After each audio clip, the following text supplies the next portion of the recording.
The opinions expressed on the following audio program are solely those of the host and the guests. Burner Podcast is an independently produced, not-for-profit show and is not associated with the Burning Man organization or its subsidiaries. The views expressed are not representative of the entire Burning Man community and are presented here for entertainment purposes only. In short, calm the fuck down. It's just a podcast. All right, it's episode number 83, and it is 87 days till the man burns as of this recording. Do you have your tickets yet? You don't?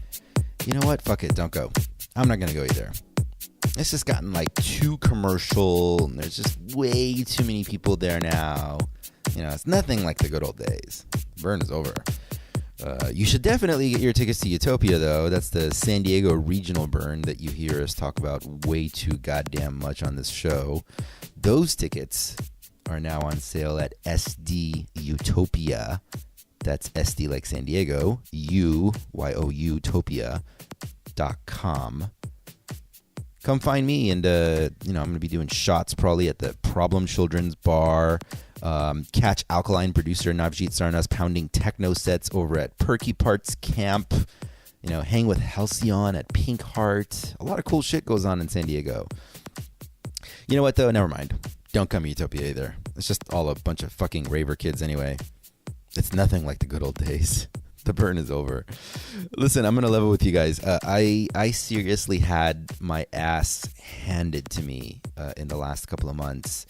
And it was what I am now understanding is what's considered a major depressive episodes, probably triggered by burning out from working way too much and not giving myself a break.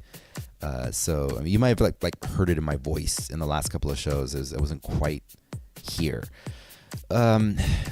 Which like now as I'm saying this, it's funny. I feel like I may have been here before, kind of having some deja vu.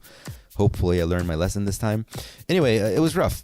And, you know, like I said, you may have heard it in my voice. And thankfully, those same meditative and journaling practices that I had been slipping on, I got back on top of them. I had a theta healing session with Edward, who was our guest on the Addiction to Catharsis episode of this show.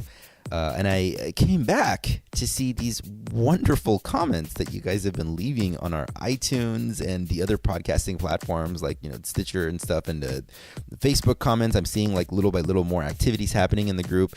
And I want to shout out All Things Go 42. Your message really hit the spot at like just the right time. All Things Go 42 called us called us out on the burner time release schedule of the show, about how sometimes it comes out on Thursday, and there are some rare occasions where it comes out on Friday, like today's show. And God, you are so right. Not God, 42. You are so right. The episode you're listening to, in fact, is out late. Some episodes are a struggle to pull together, and there are a lot of moving parts. Sometimes we hit production snags. Last minute, I find out we don't have the DJ set that we were promised. Like something happened, and I've had a situation where like DJ's like, oh, I don't like the way that this other part of the mix sounded, and like they dropped it. You know, just a lot of stuff like that happens.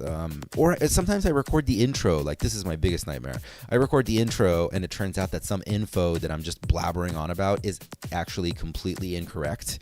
And it's already late in the day, and my brain is just all out of glucose, so I have no choice but to wait till the next morning to re-record the intro. So thank you. Thank all of you. Thank you to this community for creating a safe space for people to fuck up. A place where we can fall flat on our faces and stand back up with laughter rather than with shame.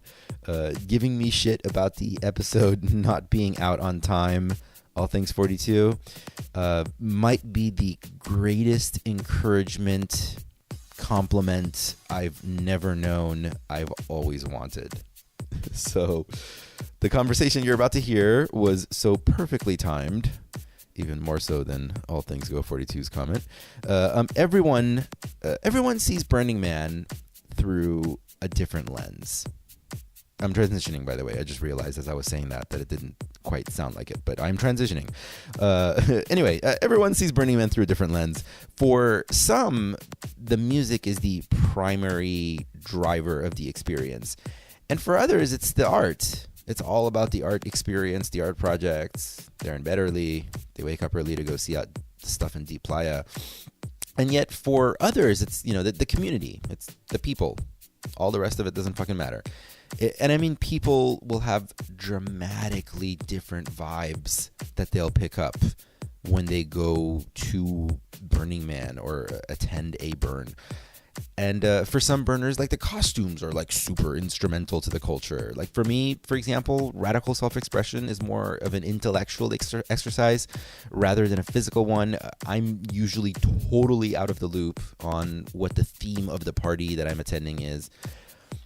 And I think today's chat is a perfect example of the energy that drew me personally into the community.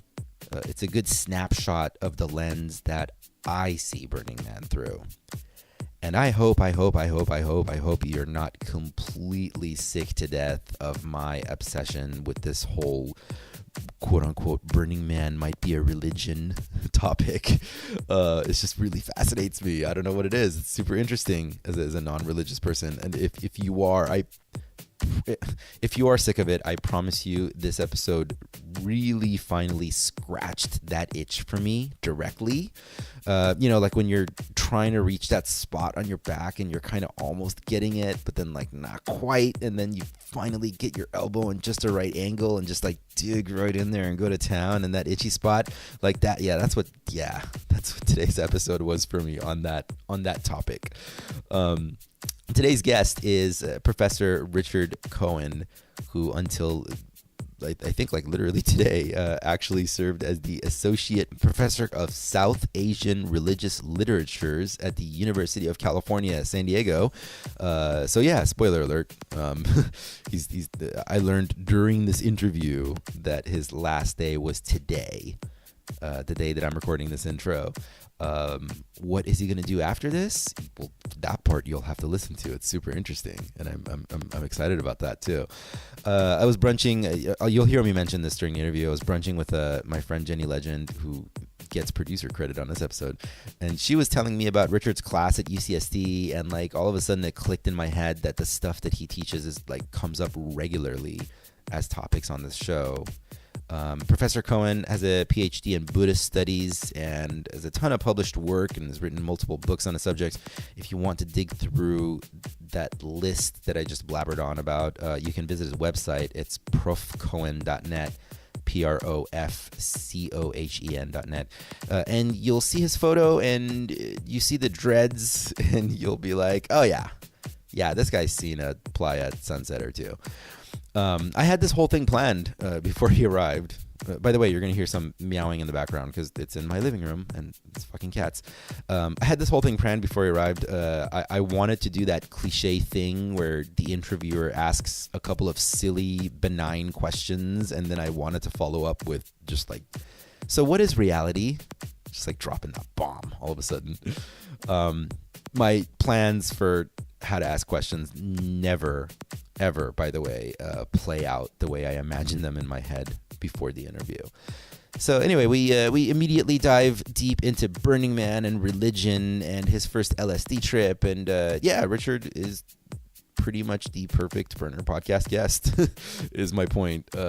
Today's conversation had some specifics like the story of his first burn and some of where life has taken him, but the topics are predominantly big ideas.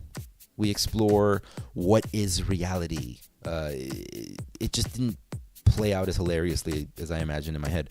But I really, the big meat of this conversation is about religion. I have an academic expert on the subject on my couch, and I'm going to go to town on that topic. And after the chat with Professor Cohen, do stick around for an excellent and deep set by Adam Davis, one half of the DJ violinist duo Another Monkey, yet another monkey, recorded at Bubbles and Bass on Tuesday morning of Burning Man 2017. Oh, and by the way, Richard learned, this is great. Richard learned that Burning Man, he learned about Burning Man at a Moon Tribe outing in the 90s, I think. And he mentions that he loved the vibe, but hated the music. And he was like mid-story, so I didn't get a chance to tell him. I didn't want to interrupt, but my roommate is actually a Moon Tribe coordinator and DJ. So we got like a really big kick out of that after he left. Today's episode is entitled Burning Man is Not a Religion. It's not. I go by Mr. Arash, even though nobody calls me Mr. Welcome to Burner Podcast.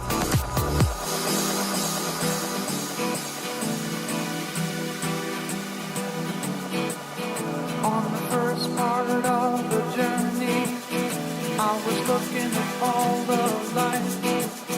There were plants and birds and rocks and things. There was sand and hills and rain. The first thing I met was the fly with the balls and the sky with no clouds. The heat was hot and the ground was dry, but the air was full of sound. I've been through the desert on a horse with no name. It felt good to be out of the rain. In the desert, you can't remember your name, 'cause there ain't no one for to give you no name.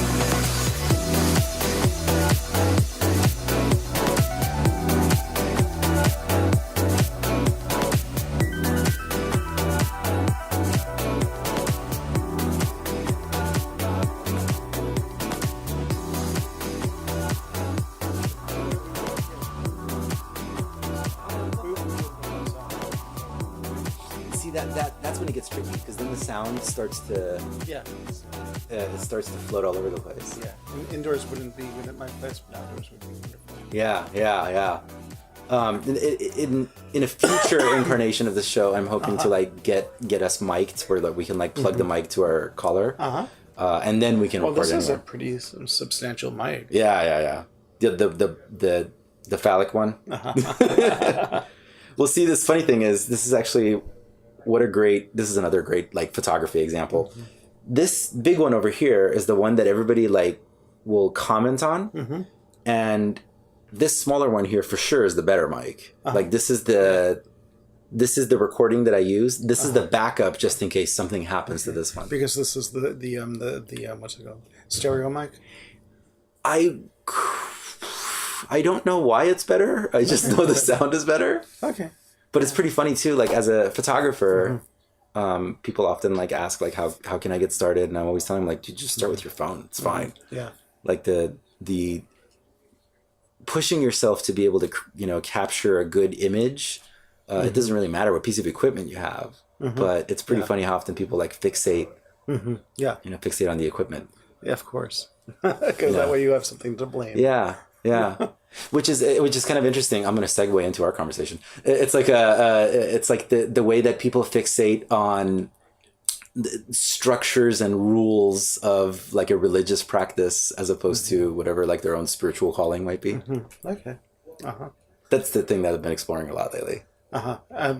For yourself, or in relation to the larger world, or trying to understand the people around you, or the structures of nations and governments and institutions. Is there a difference between those? Well, yeah. I mean, there are differences in that. When if you think in terms of scales, I mean, things. I mean, there are recursive patterns within scales, and yet at the same time, different scales have different phenomena that are manifest within them, or that emerge within them. And so, yeah, I mean, you can speak in terms of individual spirituality, and you can imagine that there's some kind of core integrity of will and imagination and even spirit that I guess in some kind of way you might imagine is pure. Yeah. And yet you can sort of look at that analytically, and you can see the ways in which it actually is structured institutionally, and you can then lift up and look at a religious institution and see clearly perhaps how it is structured institutionally or structured socially, and yet at the same time, there is, the kind of the correlate of what would be sort of thought of as pure personal spirituality. Yeah. So kind of these structures and these essences and these ideals and these feelings manifest at all levels. And so, people like to talk about how I'm spiritual, not religious, because religions are about institutions and spirit is about myself. But really, it's kind of, analytically speaking, at least, I mean, in terms of the phenomenology, in terms of the feeling, they might feel different. Right. Which, of course, is not unimportant. Yeah. But analytically, from a scholarly point of view, that kind of speaks to a kind of, when somebody says that, it kind of speaks to a kind of lack of kind of deep self-analysis. Right. Yeah, it's. I mean, I imagine as a we can comfortably refer to you as an expert in Buddhism. Yeah, I have a PhD in Buddhist studies. So. That's a fair assessment. That's a fair assessment. I've been doing it professionally for many years. Yeah, but it's decades. Do you find yourself in a lot of conversations with like exactly like what you were describing right now, where?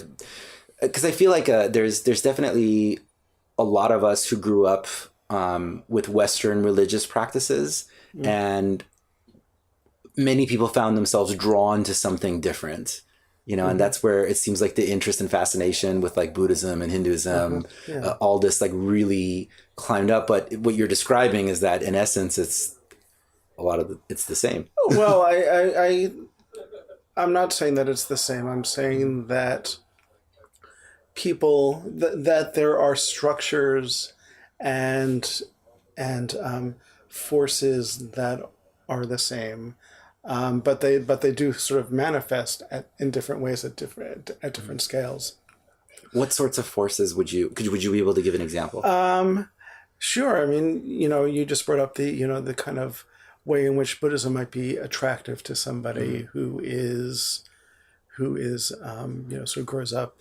I mean, well, grows up in a middle class, upper middle class, white, sort of Christianized environment. Yeah. So that describes myself, and my own interest in Buddhism that began when I was 15, and so I kind of had this.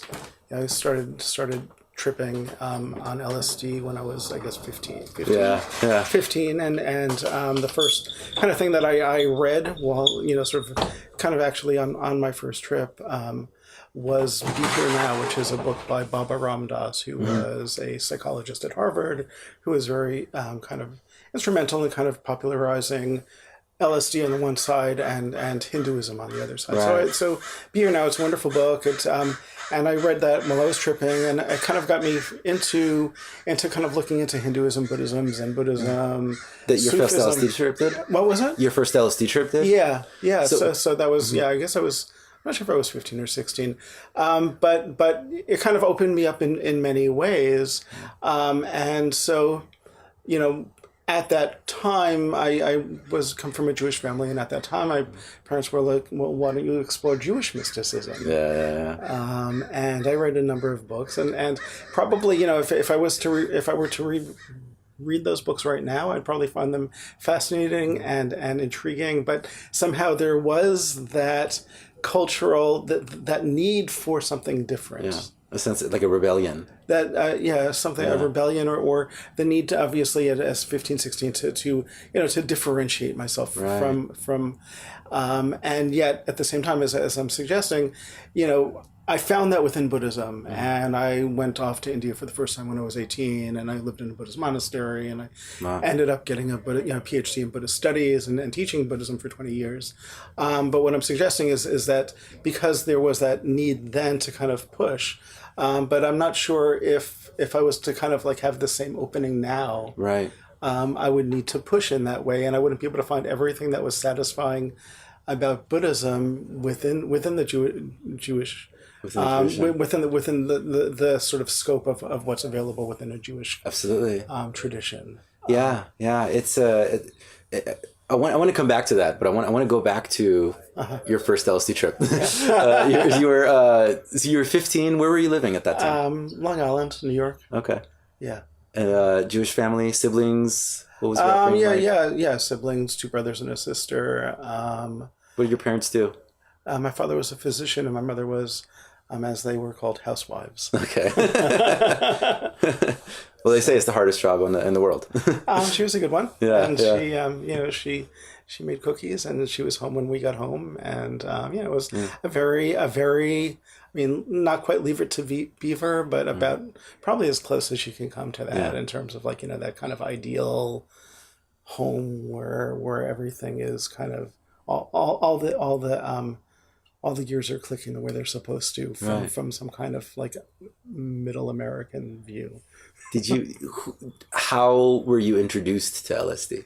I won't use names. Of course not.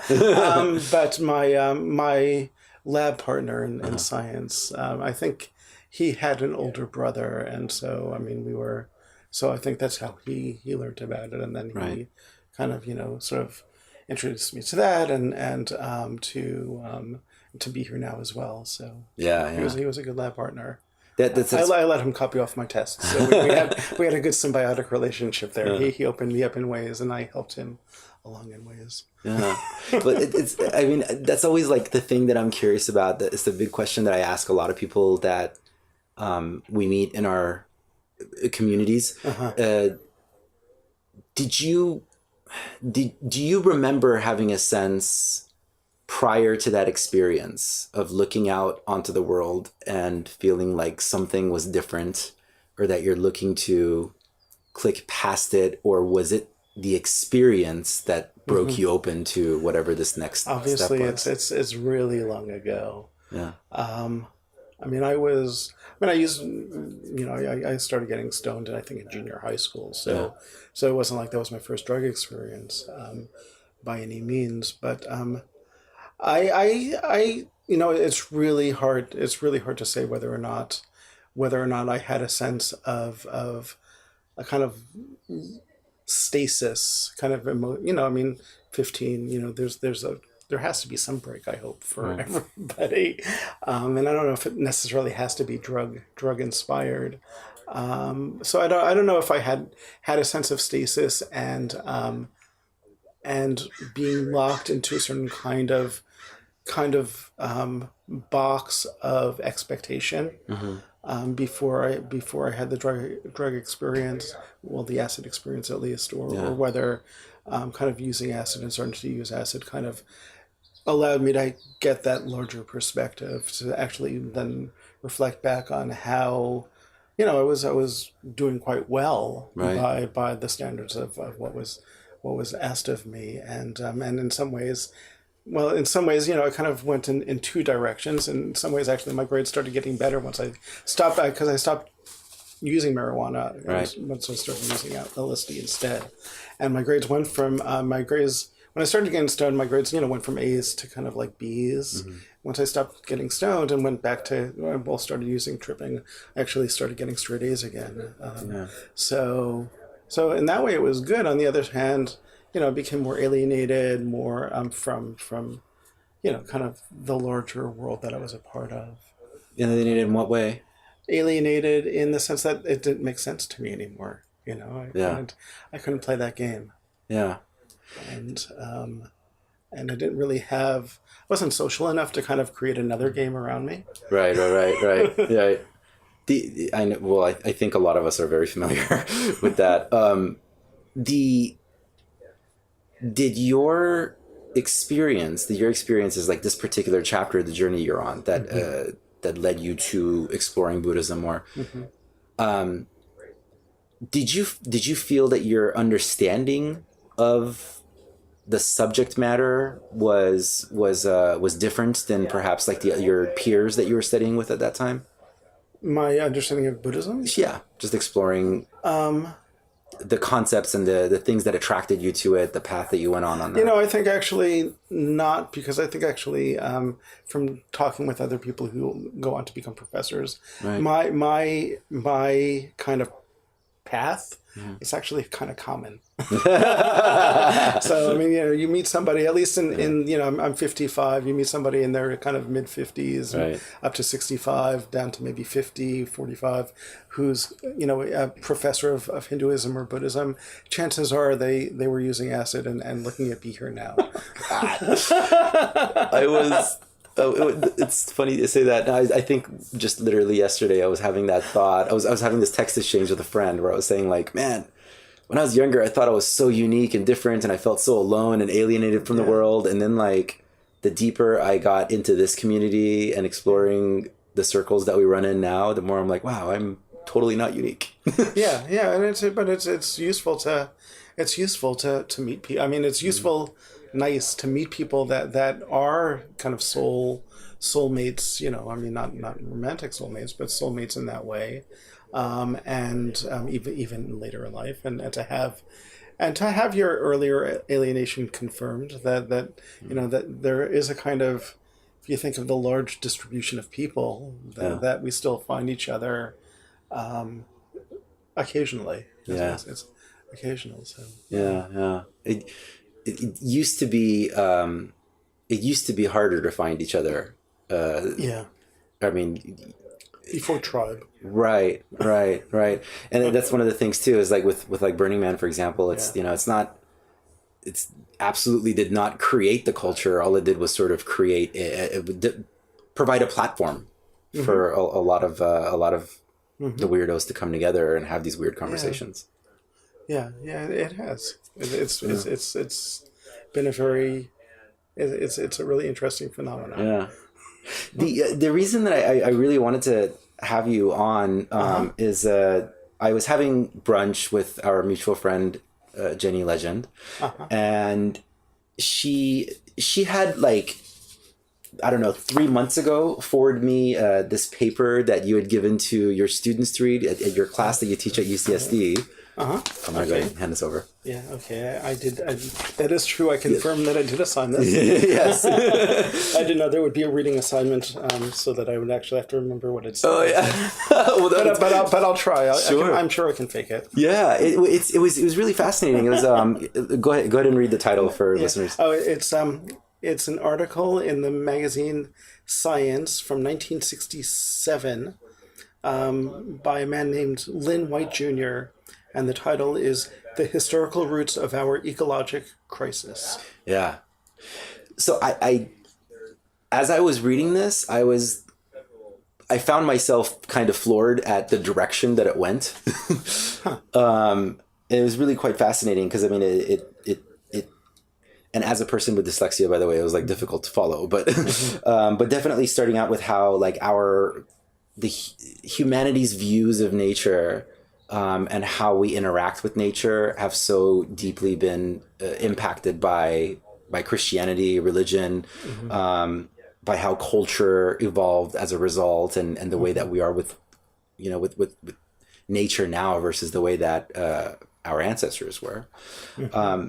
And it was through reading this and I started to talk to Jenny more about sort of some of the topics that you guys are discussing there. And I'm like, this is exactly the stuff that comes up on pretty much every episode of this show to some extent. And I've been like waiting to talk to somebody who could tie it back to Burning Man. Okay. Interesting. So I'll say this, and I want your opinion on what I'm about to say, which frustrates some people. Maybe it's not a religion per se yet, Burning Man. But if we human beings were computer hard drives, the empty slot that you could fill, and if it's empty for a lot of us, where religion left empty for a lot of us, Burning Man has filled that slot. It has a lot of similarities in ritual and tribe and absolutely. Yeah. Absolutely. I mean, I would say definitely. I mean, again, I kind of, to just reflect back on the thing I started on. I don't know if that's part of the interview or just kind of what I was saying when we first started, but about levels and scope. I mean, I'm reluctant to kind of be like Burning Man is a religion. I think that would be I think that's it's a kind of facile thing to say. But I wouldn't easily say that most, if not all, of the kind of phenomena and aspects and dimensions that we associate with religion, you would find in Burning Man. Right. Not with all burners. Sure, yeah, absolutely. And not obviously not with all people who go to Burning Man, and not even with all burners, but certainly, and for me as well, I'd have to say that, there have been times in my life, I've been to the burn 11 times. My first was in 2004. Right. So, it's 14 years since my first burn, and I've been 11 times. So there are a couple of years I didn't go, but, within that sort of sweep of time, there have been times when, my life in a deep way kind of revolved around the Burning Man, the community, the kinds of ways in which that experience on the playa and the kind of time on the playa allowed me to reimagine my time in what's the default world within the kind of jargon of Burning Man. And I'm not there anymore. And I don't know if I'll go to Burning Man a 12th time. I feel no compulsion to.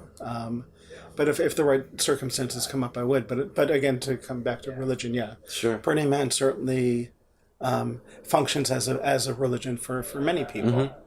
Well, yeah, that's what I'm curious about. Is I wonder if in all your years of attending, if that was something that you observed at all, if that was like a consistent thing from your very first burn until the latter ones, or did the ritualization of it or that kind of like tribal aspect of it evolve? Is that from your opinion? Well, again, I think Burning Man is a contemporary religion, if you will, in that I think that with religion, to kind of get down to the kind of technical aspects of how we might think about religion, you can't really think about religion apart from community. Right.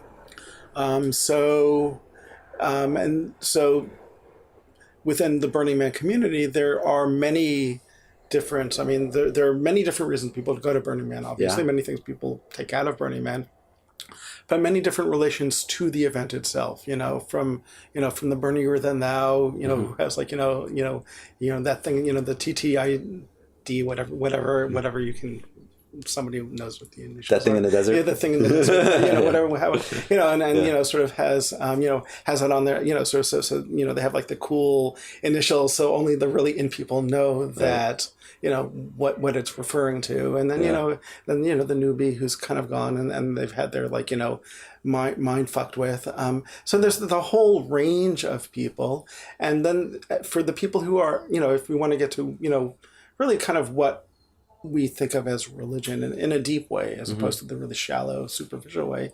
It's the person who takes the authority of the event, as opposed to the authority of the deity, as we would say in for Christianity or Judaism or Islam.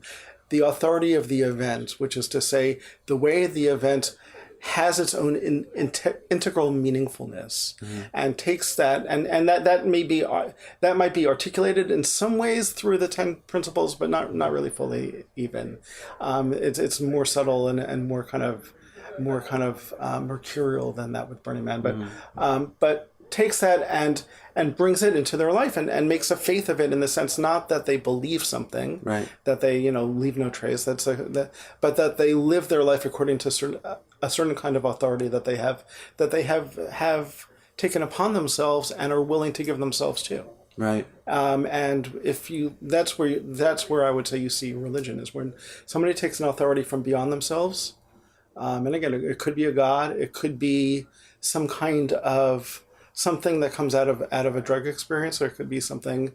It could be somebody that they're obsessed with as a lover, or it could be something that comes out of their experience on the playa. But to the degree that they give themselves over to it and live their lives through it, you're going to find religion, because what you're going to find in that is a kind of a set of beliefs that kind of go around that that way of living, that kind of justify it, articulate it, make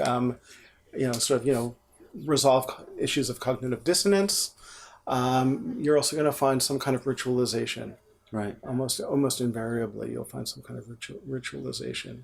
Yeah, and I think that what you were saying right in the beginning about how you can't take it apart from community. Because I mean, in fact, I think like I've read many times about how some of us over analytical types in our upbringing, the Dungeons and Dragons. Speak for yourself. Right. I will. The Dungeons and Dragons geeks, those of us that played Magic the Gathering and like obsessed about like the rules of things. And a lot of times I feel like there was this consistent frustration that, in my observation at least, I would see with a lot of people like myself who came out of like religious practice that our cultures had in our upbringing.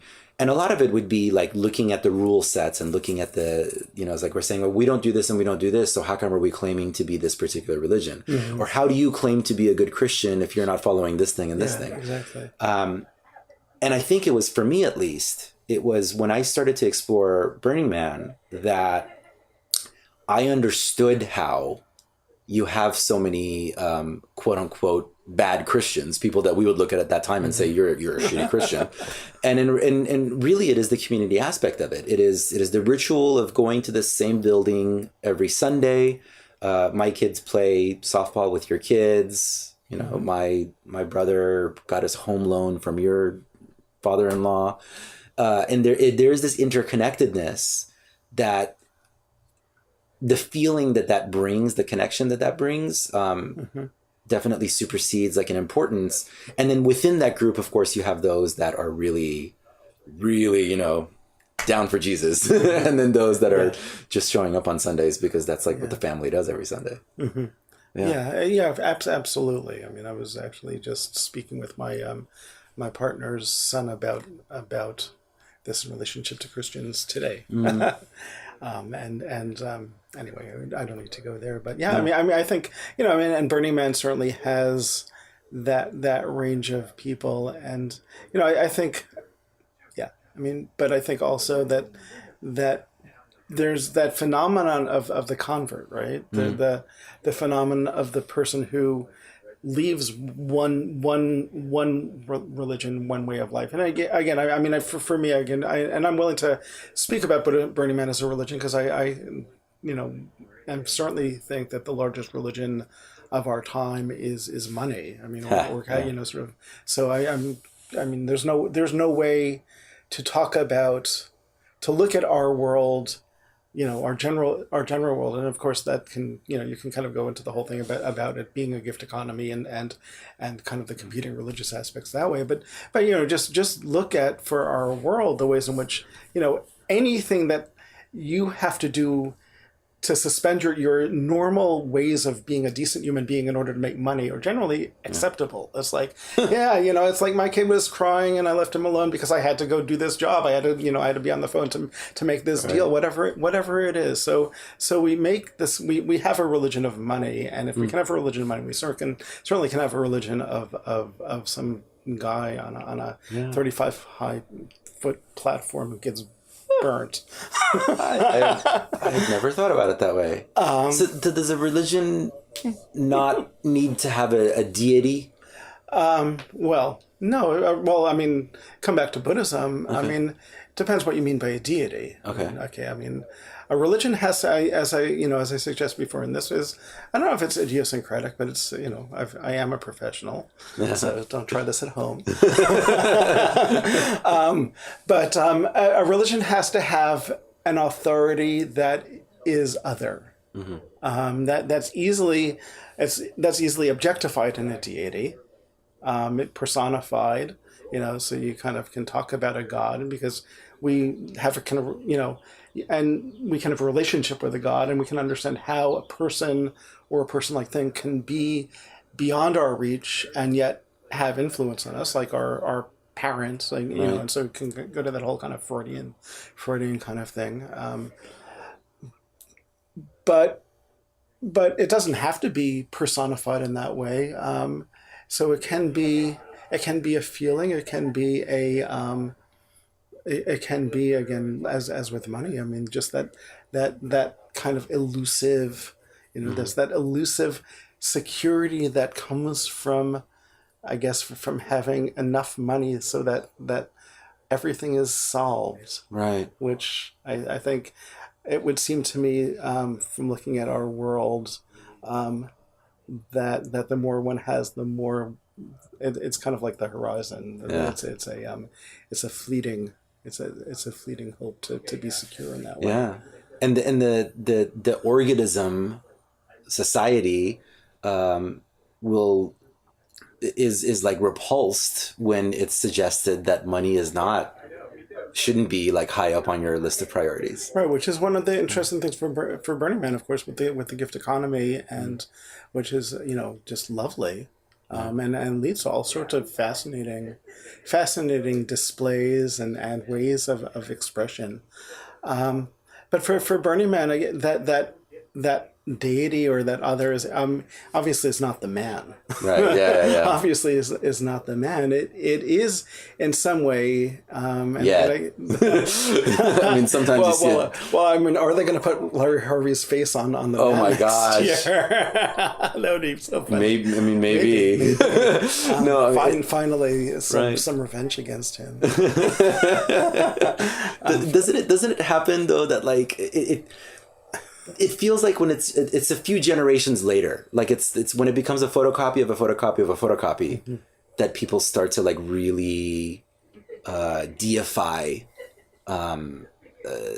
the person who may have been, the founder of this thing. I've always wondered, like, if it's possible that in a few centuries, mm-hmm. if Burning Man's still going, they'll speak about Larry Harvey like they do Muhammad. Yeah.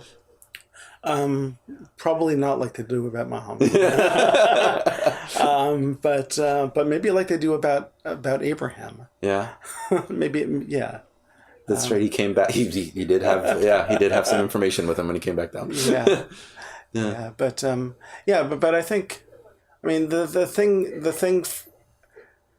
that's interesting about Burning Man, and it's perhaps kind of where it gets swirly, is that in some ways what people get out of it is not as tangible as a god or, right. From Buddhism, enlightenment, or, there is a sense of connectedness, of lack of alienation, or non-alienation, of meaningful activity that's also purposeless activity. And I think, for me, I've been to Utopia, I've been to other kinds of, but there's something about the playa that is, there's a lot about the playa that is magical and mysterious and sort of ethereal and immanent and divine. Right. The playa as a place, but there's something about Burning Man because it comes out of nothing and goes into nothing. There is that makes it different. You right. just we can have you can make Utopia 5 days long and it can be a great party, but it can never be Burning Man because you'll walk into a tree. Yeah. This is true. Yeah. And there's the garbage on the ground, but it's that sense of the creation, it's creatio ex nihilo, the mm-hmm. creation from nothingness and the going back to nothingness, and the fact that it's all there, arising out of the human imagination, but also the human interaction with the space, and the space creating the possibility for what humans can do. And so human beings, in a certain sense, becoming part of the natural world in that. And I think because of that interaction being so open, the kind of divinity of, if you will, the divinity of the event, or the faith of the event, is actually fairly dispersed and not as centralized as you might find. Right. Well, I was going to say she might find it in a religion, but seriously, I mean, if you think about Christianity, again, going back to, if you think about the vast numbers of ways, or Buddhism, the vast numbers of ways in which Christians are Christian or Buddhists are Buddhist. Right. You can't necessarily kind of pin it down, and as you were saying, I was like, this is what makes a Christian a Christian. Right. Or a Buddhist a Buddhist. I would like to correct you on one thing. Yeah. This last year, as well as this coming year, you absolutely could walk into a tree. It's called the Tree of Tenere. It was a major art piece. Yeah, well, you can walk. Yeah, of course you can walk into. I'm sorry. As I was saying that, actually, next year it'll be the Tree of Life. as I was saying, I was like, of course there are art pieces. Of course trees. There are. It's I've had, it's interesting, like, because what you're just like, what is the thing that ties it together, right? And there's always got to be something that ties this thing together. My feeling has always been that you can meet burners of all ages, shapes, and sizes, and genders, and cultural backgrounds. I mean, there's no musical tastes, personalities, everything. There is no consistency in what a burner is. I believe the only thing, if there's the one thing that has been the most consistent thing I found that pretty much all burners agree on, is that there's been a general agreement that there's no age limit to play. Mm-hmm. So you can be 70 or you can be 20, and you can play with identity. You can play with sex. You can play with art. You can just play. That seems to be the one thing that I feel like makes burner culture stand out from all the other tribes that I've seen in the world so far. There's that, and I would add one more, and I don't know about distinguishing it from other kind of, but I would also say, and again, it comes back to the kind of the way in which Burning Man culture stands within, very much within, but also against mainstream capitalism or kind of global capital, which is generosity. I think, gift economy, gift culture. I mean, it shades off into barter, obviously, at times, and there are ways in which it kind of doesn't quite work, and with the incursions of people sort of bringing in. But by and large, I think that somebody who is a burner, and again, this is maybe for me, this has to do with my own ways of creating identities and creating insiders versus outsiders. But for me, if somebody is a burner, they have a will towards generosity, a will towards giving of themselves without an expectation of return. Right. I want to explore that some more because I generally agree with you. I think that there's definitely a certain personality type that seems like is attracted to being a burner. I mean, this show that people are listening to right now, really, it started out with the question. The question that I was asking was, what is a burner? And that was something that was a constant topic of discussion on especially like the earlier episodes of this show. And because I discovered Burning Man through Utopia, and it wasn't through Burning Man itself. It was through a regional event. And, of course, we interacted with a lot of people who you just kind of knew right away, like, oh, yeah, this person's one of us. This person's one of the tribe. But then you meet others who we met many of these people who have been to Burning Man, maybe even multiple times, but they don't have that spirit that you're describing. Right. And I would imagine a lot of people would like bring up examples of like some of the stories that you hear coming out of like the big expensive camps where they're not necessarily like, there's a lot of people that are attending, that they're there. They're the ones I would say that are perhaps like the tourists. Yeah. But I guess it goes back to that same question of like, what is a burner? Yeah, well, as I said, and as I kind of said within that, because I realized that, that I am kind of being judgmental here. That's my judgment. That the people who, it doesn't necessarily matter how often you've gone. I mean, there are plenty of people who've gone to Burning Man many times. Right. And I mean, I'm an old man, so can't kind of talk badly about old men, but but I mean, the kind of I've done greeting many years, and I've sort of helped set up greeters, and so as a greeter you see everybody who comes in, or a little bit of everybody who comes in, and there are those, if you will, those old men who come in, and it's they are coming in only to like take pictures of girls' tits. Yeah, that's real. I mean, like that's, you go in their car and it's welcome home, and you see that is what they are here to do. Oh, it's interesting. But they come every year to do it. Yeah. So and these are older men, you think? They're often 40s, 50s, 60s. This is a kind of, it's a very small number of people, but again, as a greeter, I kind of see a little bit of everybody. And I think that's an excellent example. And so are they burners? Are they not burners? In my judgmental way, they're not. And yet they're part of the event, and part of the world, and an interesting part of the ecosystem part of the any world will have its parasites. They're parasites on the system, as are perhaps the tourists. But I mean, you could be a shitty Christian, or you could be a shitty burner. Perhaps. I think what's fascinating about that observation is about how different people can observe, the same thing and see like the different nuances of it based on their own sort of perspective of reality. Like you talk to 10 different burners, and they'll describe like 10 very different aspects of the burn. That to them stand out as like, this is Burning Man. And I think like that's what's probably like most fascinating about the experience, is that it's so possible to experience it from dramatically different lenses. Exactly. And I think that's what I was pointing to about it. Not, even if I wouldn't agree that it is a religion or has a kind of has aspects of it that can be spoken of as religious and can hold together. It doesn't have a religious coherence in the way that, say, Buddhism would with the Four Noble Truths, the Four Noble Truths, or Christianity with the death and resurrection of Jesus.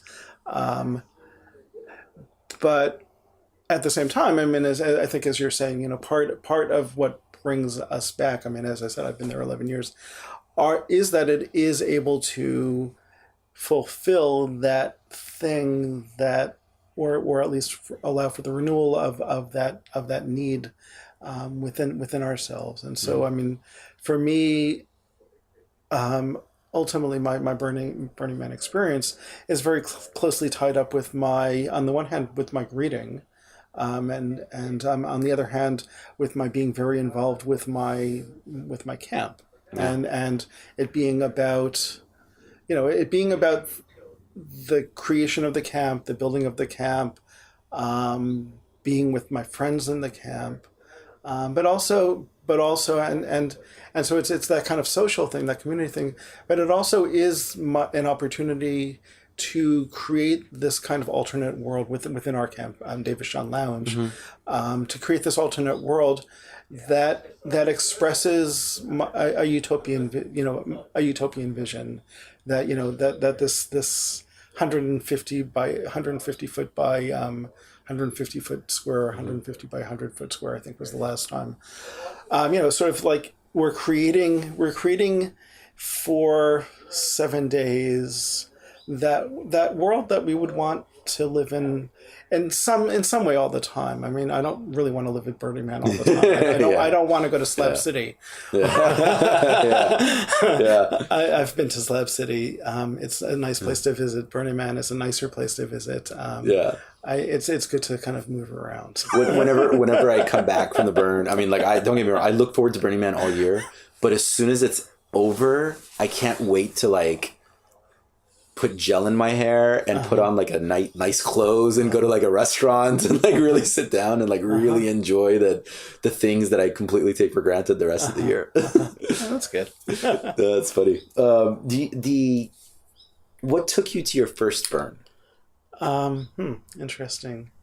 So my first burn, I started teaching at UCSD in 1997.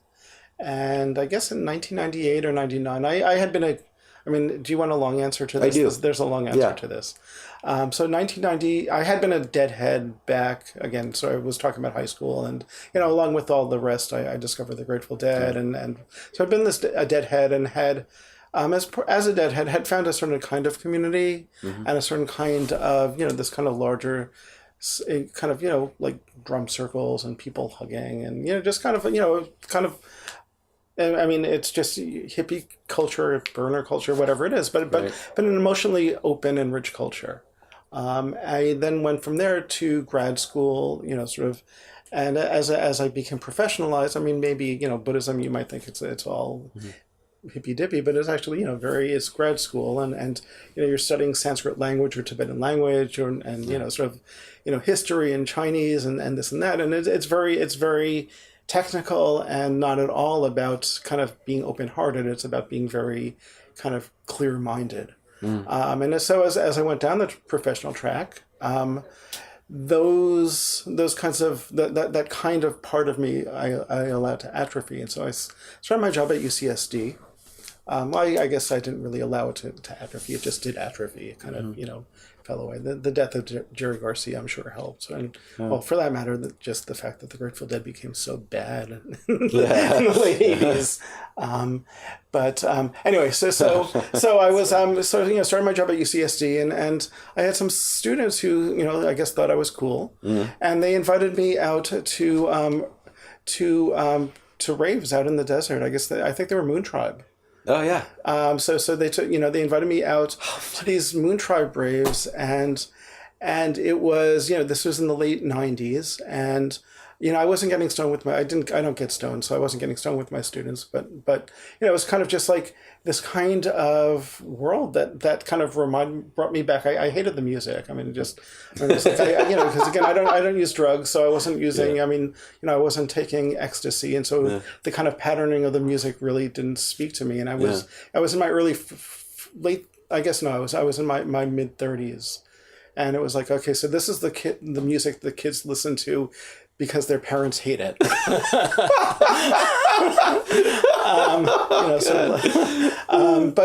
I loved being in this place where it was the first time I saw fire spinning and just like people, like being people, being tribal, and at those people were talking about Burning Man.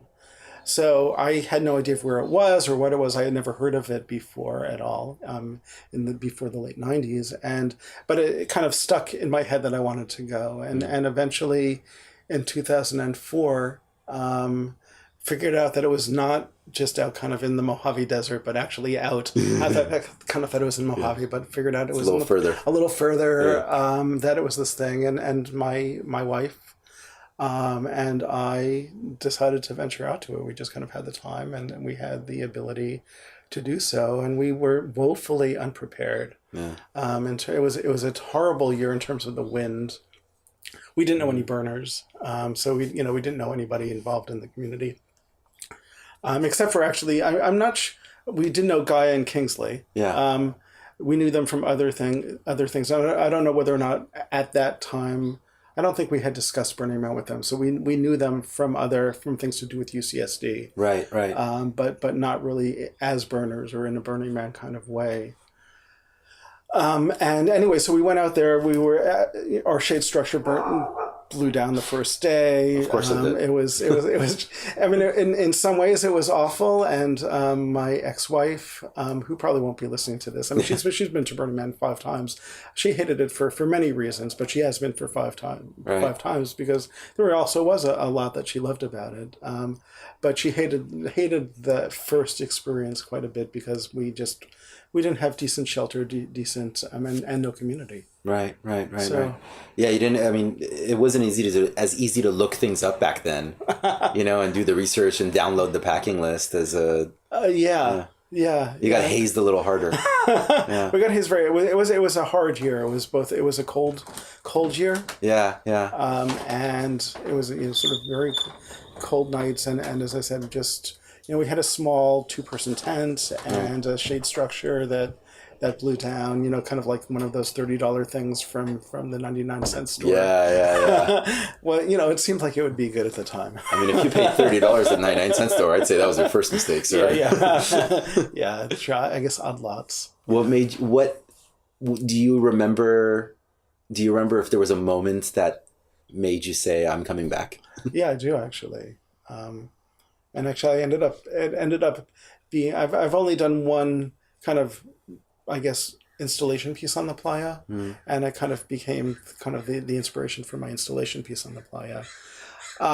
So I went out one night, and I was, we were camped around 4:30 or so, in K, or maybe not quite that far out. And I was over on the other side of the playa, and I guess somebody was setting up a kind of larger kind of art installation of some sort. But what they were playing as they were setting it up was T.S. Eliot's The Wasteland. And T.S. Eliot actually reciting his and it's a piece of poetry that has been meaningful to me for many, many years, and just this incongruity of kind of being in this kind of neon Las Vegas like kind of, because it was on the Esplanade, so it was kind of, they were inside their tent. I just sat on the outside of this white dome, listening to T.S. Eliot sort of recite his poem about the decay of civilization, and as I was watching, all of the lights and feeling all sorts of kind of, sort of sense of loss that I was in my early 40s and had kind of become distanced from values that I had in my late teens, early 20s, sense of incredible libido, because I was in my early 40s, and I had all of these hot young girls running around wearing almost nothing, and and it was and they weren't students, because I'm used to actually having younger girls running around, or at least in my presence, and working with, but there's that way in which, as a professor, if you're going to actually keep your job, however pretty anybody is, however provocative, well, not provocative, that's kind of putting it on them, but however they're dressed in a way that might be enticing, at least for myself, it's just it's like cardboard. It's like it's just a wall. I mean, it's you have to shut that down, because once you because people can feel that. So once you kind of start, it's like looking at a student that way, it's not fair to them, right? And it's not correct, right? So you're in a position of authority, right? So the ability to kind of be in a place where there are all of these girls, and to not have to turn it down was quite wonderful too. That's interesting.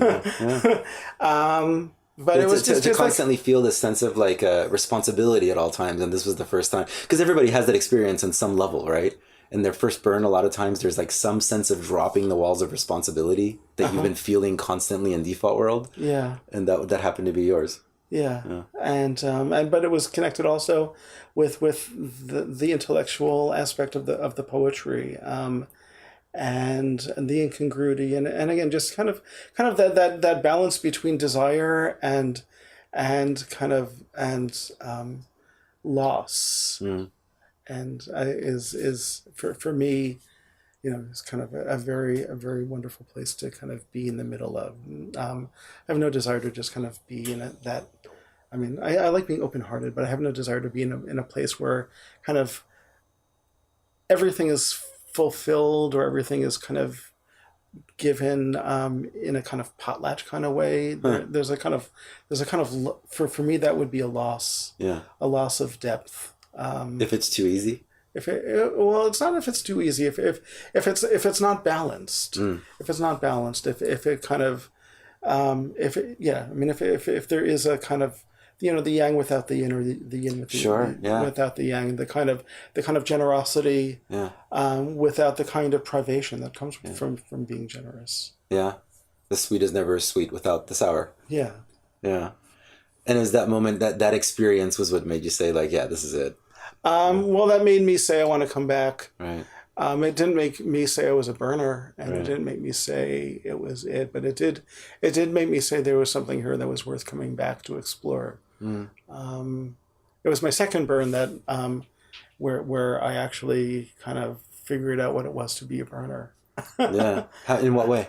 Oh, well, that's another long story, and I'm not going to go into all the details. You can do the shorter version. I'll do the shorter version of that one, even though it's the longer story. But it's a much more personal and it involves other people. So Sure. Let me just say, I came back the second time. I came back alone. My wife, or ex-wife at this point, as I had mentioned, was intrigued.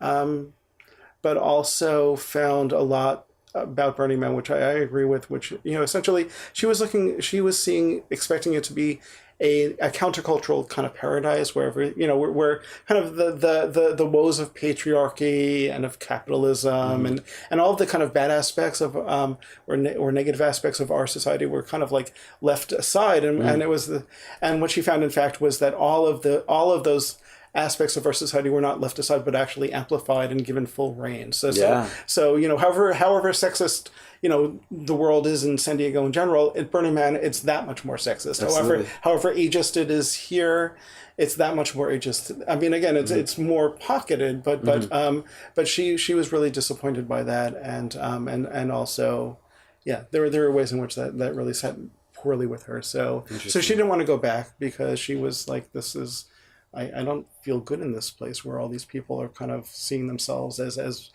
shiny burners, and really they're just kind of taking their work, their kind of ego kind of mania and kind of displacing it in certain ways and then worshiping it. And so it's the thing that I was saying just earlier about how like it's whatever lens you look at it, it seems to reflect that right back at you in a certain way. Yeah, I have found that to be true over and over and over. But I needed more opening at that point, and I found it again. So I went there alone, and I really didn't know anybody. I mean, I mentioned Kingsley and Gaia, and I kind of knew them, but I didn't really know them still, and we still really hadn't connected around Burning Man at all. So I had no Burning Man community, and went alone, and found myself wanting to connect with people, and not knowing how. Yeah. Again, sort of having this kind of memory of youth and not knowing how, and watching people connecting, knowing that they were not, that they didn't know each other, they weren't friends from home, but sort of coming up and hugging each other and looking each other in the eye and smiling, and just and I didn't quite know what was wrong with me, or if something was wrong with me, or how I was putting out the wrong energy so that nobody wanted to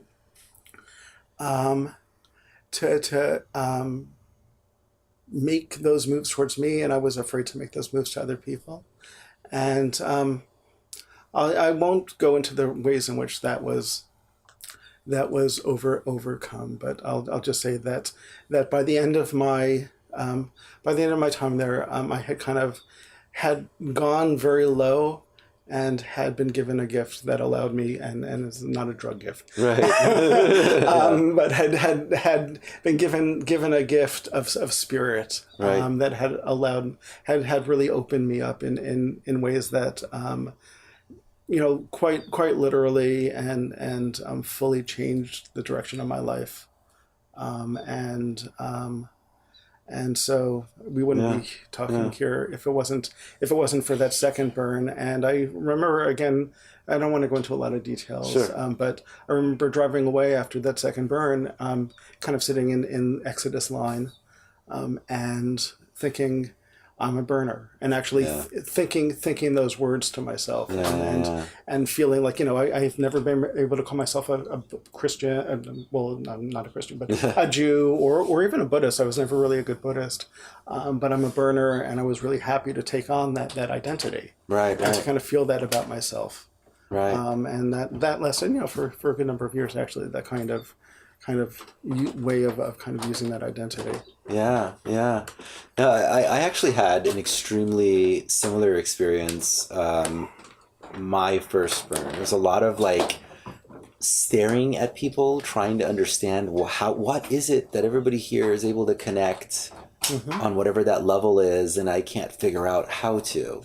And it really brought my awareness to how disconnected I felt from people in general out here which I guess just even saying that out loud to you right now, I wonder if this just goes back to that same topic of like how it magnifies whatever lens you're looking at it in, because it's taking that experience that you're experiencing in the default world and just turning up the volume on it. You know, perhaps if anything, what Burning Man did, you can speak for your own experience, but for me, it just telling you this right now is making me think like, yeah, I guess I felt a sense of aloneness and disconnectedness from humanity. And the burn really maybe just showed that to me. Yeah. Like just placed it right in front of me to see. It's hard to not, I think, I mean, well, if it's hard to, I guess, I mean, that makes sense. And I guess if it's something that bothers you, and certainly there are people who are not bothered about being disconnected. You know, there are people who and, you know, there are people who would probably, you know, in some ways you would think this person would enjoy Burning Man or they would fit in, but except for they don't really want to be connected to 70,000 other people. Right. But for someone like yourself or like me, if that is a sense of a lack, what Burning Man will do, or what the play will do, is it'll, you know, put up that mirror, because you'll see, because it fulfills every desire. You're going to see people having the desire fulfilled that you don't even know that's your desire. Right. So in that way, it shows you your desire, and then you can see that you're not living the life that you want to live because somebody else is. It's a 7-day psychedelic. You know, like you're not ingesting it, but it's like you're walking into the psychedelic. And it's doing the same thing that well, I mean, psychedelic, I mean, literally means you know, manifesting the mind. I mean, in the Greek, delos is to manifest, and psyche is spirit or mind or soul. So I mean, so that's what it's doing. Right. That's interesting to say that, because that was going to be actually my next question, was how your understanding and perception of reality through the lens of your years of education in Buddhism, was that affected by your years of experience at Burning Man, or vice versa? Are you seeing Burning Man, not just Burning Man event itself, but just burner potential, maybe Burning Man itself, but also like burner culture in general? Are you seeing things through the lens of Buddhism that perhaps gives you has given you interesting observations that you haven't heard repeated elsewhere? Well, with Buddhism, I guess, I mean, certainly, I mean, with Buddhism, the basic doctrine of Buddhism can be articulated in terms of what are known as the Four Noble Truths. And the first truth is simply a Sanskrit word dukkha, or Pali word dukkha, meaning... and this word dukkha is often translated as suffering, and that's the most common set. But literally, etymologically, I guess I should say, there are two parts to the word dukkha: du meaning bad or ill or wrong, and ka meaning space. So if you take this word, this first noble truth of Buddhism, it's, you know, we are in a bad place. We're in a bad space. We're in a place where things, you know, we're and that can be physically, it can be mentally, it can be psychically, socially. That somehow there's something off about our world. And I think that, as I was saying before, I mean, I think when I've thought about Burning Man through a Buddhist lens, it usually is that Burning Man helps to kind of expose what is ill.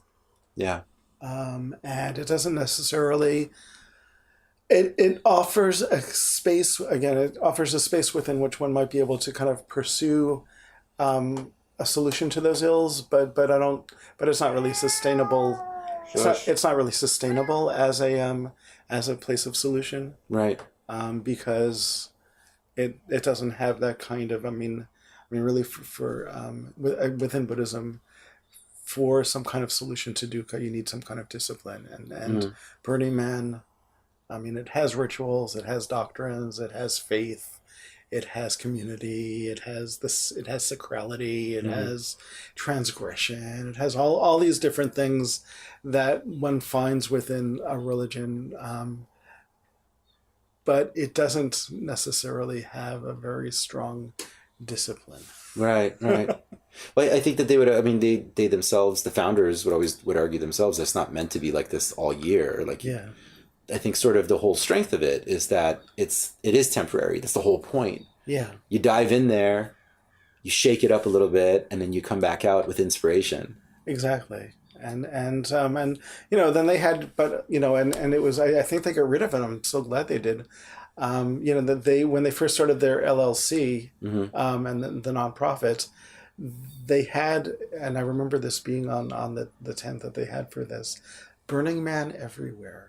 And I hope, I don't know if they kept that slogan. I surely hope, I can't imagine they did. I mean, I haven't seen it. Yeah. Good, right?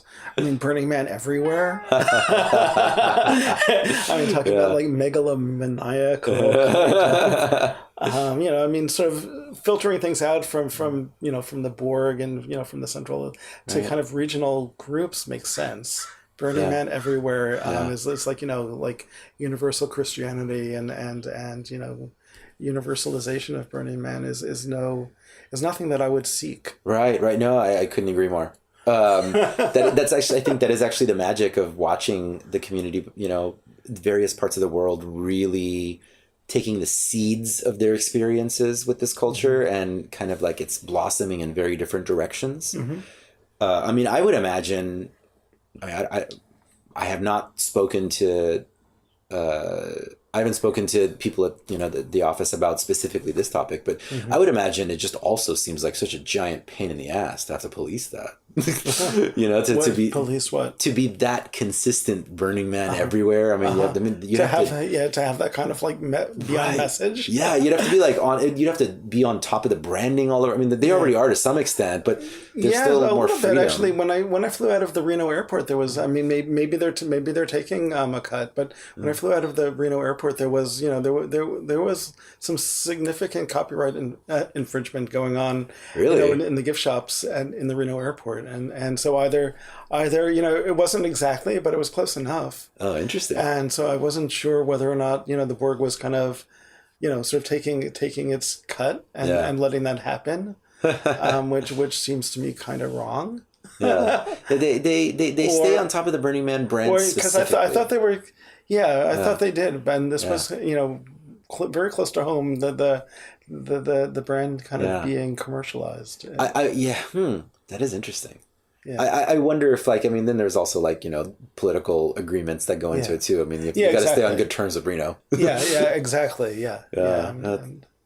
I wonder, what do you make of, if anything, of the amplified sort of like mystical experiences that people often describe from their adventures on Playa? Like, do you is that something that you've observed? I mean, like I said, the synchronicity thing, the whole thinking about a person running into them. I've been with friends who, I have a good friend who, for majority of her life, she's a atheist, and it was, I think, fifth year on Playa, she decided she's no longer an atheist, and now she likes to play the manifestation game. She's like, what do you want to manifest? Let's think about it and see if it'll happen. I think it's great. I mean, I think, again, it's part of that opening. I mean, I've had my own experiences on the Playa that I guess would be called mystical, and I've had I think that, just as I think probably most of your listeners would, sort of probably the people who listen to you think about things like consciousness. Yeah. And, as we know, I mean, consciousness is not yet explained in physical terms. I mean, obviously there are people, I mean, at my institution, UCSD, that want to believe and want to hope and have faith that they will be able to eventually tie consciousness to the brain in ways that it can be shown to be a purely physical material phenomenon. But so far, there's no proof of that, and there's no indication that that's the case. And so unless one is a faithful practitioner of the religion of scientism, one has to allow that consciousness is an unknown, is mysterious, and therefore that these kinds of mystical and magical and serendipitous manifestations, happenings, have a potential for being, for being, I guess, real in a way that's meaningfully real. Right. And what it means for something to be meaningfully real, there's a lot of possible discussion around, philosophical discussion around that. But there's the reality of the imagination. There's the reality of the emotion. There's the reality of life moving forward as life. And I think that's probably, if I was to think of somebody who says I can no longer be an atheist, and that doesn't necessarily mean that this friend of yours, now believes there's a white bearded guy in the heavens. What it means is that this person is stepping into, was it a her, into her own life, and realizing that there's more to her and more to the world around her than she can possibly know. Right. And that she doesn't want to limit her life and herself by putting up boundaries that don't fit her own foundational beliefs. Right. So within that, I'd say again that the playa, it shows us our limitations, and it allows us to kind of bash our heads against them. And actually, that would be a good place to come back to Buddhism, because in Buddhism there is a concept called upaya, which translates often as skill and means. But my first teacher of Buddhism back in college many years ago liked to talk about the Buddha's teaching technique as what he called immersion in bondage. Okay. Immersion, and this was how it was a kind of fanciful translation of upaya. And what he said was, the Buddha, when the Buddha taught, the Buddha would have someone come to him, and this person would usually have some kind of fixed idea or, sort of obsession, neurosis, whatever it is, that this would be the thing they're kind of stuck on. Right. And it's like, here, Buddha, you say that you are enlightened, but you're just a kshatriya, and Brahmins are higher, and therefore how can you be wise? It's like, or, hey, Buddha, you say you're enlightened, but tell me what happened before the beginning of time. Can you answer that? Whatever a person's obsession is, they kind of throw it at him. And what he would do in his sermons, and sometimes this would be discursively, sometimes it would be through magic, because he had magical powers, would be that he would basically take this person, whatever they're, and kind of stick them in their obsession, to such a degree that they kind of got through it, kind of. And so Burning Man kind of can be thought of as an immersion in bondage. We kind of again, as and I think for both of us, we've spoken about alienation, and we kind of feel that alienation to such a degree because we see the lack of it around us in a way that we don't see that here. Are here in the larger world, we don't see a solution to our problem, so we don't see our problem. Yeah. There we see our problems so fully that hopefully we break through. I was not expecting that story to go there, because he would stick them into their obsession. Yeah, in some ways. So a favorite story along these lines. Again, it's sort of magical, if you will. Is there was somebody who said to the Buddha, let me just remember what it is.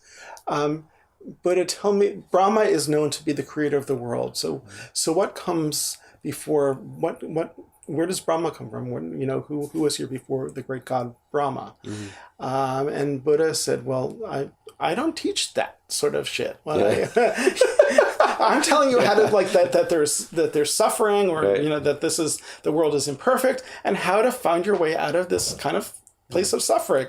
Whether Brahma created the world or didn't has nothing to do with how to escape from suffering. And the guys, but Buddha, where did Brahma come from? And so the Buddha said, okay, snapped his fingers, and said, here you have, here's the powers, you can go visit the gods. Yeah.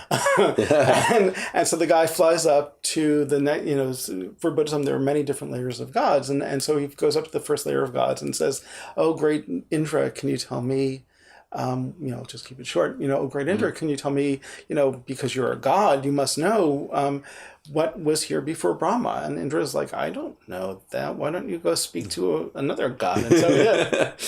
And he flies up to Brahma and he says, oh, great Brahma, can you tell me what came before you? And Brahma says, I am the great and powerful Brahma. And he says, oh, Brahma, will you tell me? And 3 times he's like, oh, Brahma, tell me the answer. And all 3 times Brahma says, I am the great and powerful Brahma. And finally he says, this monk says, I didn't ask you who you are. I know who you are. I asked you what came before you. And the guy's like, Brahma, it's very much like the Wizard of Oz. It's like, he puts his arm around the guy and he's like, walks down the hallway. He's like, I can't tell you the truth in front of all these people because they think I know everything. Yeah. But really, I have no idea what came before me. And didn't the Buddha tell you not to even ask this question because it's stupid? No, go back down to earth and learn what the Buddha has to teach you because that really is more useful. Oh, wow. So I don't know if you thought it was going there either. No, I absolutely did not. So that's what's meant by, you get everything you want and then you discover...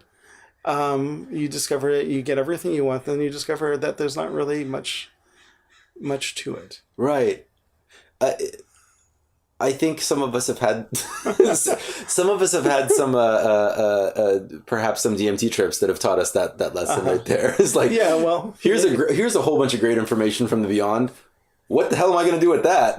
Like now that I still have to get through this particular world. Exactly. And I often wonder, sort of going to the question, not necessarily related to Burning Man, of people who get very into mystical experiences or very into kind of that kind of information, but nevertheless seem to kind of have messed up lives, or, messed up in the sense of, they're not achieving what they want out of their own lives. They're, right. I shouldn't say messed up, but messy lives. They want clean lives. They want, whether it's a partner or a good job, happiness in various ways. And they kind of are not finding those things, but they're finding these other things. And I often do wonder about right. that. Yeah, we actually discussed that on a recent episode where our guest was Edward Dulé, who runs a men's council here. And he actually recently, interesting side story, gave me a theta healing session, which was, it was amazing. But no, Edward describes what you're describing as an addiction to catharsis, and it's absolutely something that I've observed quite a bit. Is that we're spending so much time in the beyond, looking for answers, that you're losing track of sort of like here you are. Like Alan Watts had said, he said, once you get the message, hang up. You're here now. Like now what? Yeah. Before enlightenment, you're washing the dishes. After enlightenment, you're washing the dishes. But it's interesting. But those are I think like the conversations that we're having is like a lot of the rabbit holes that are very common for people in sort of in Burning Man culture to go down.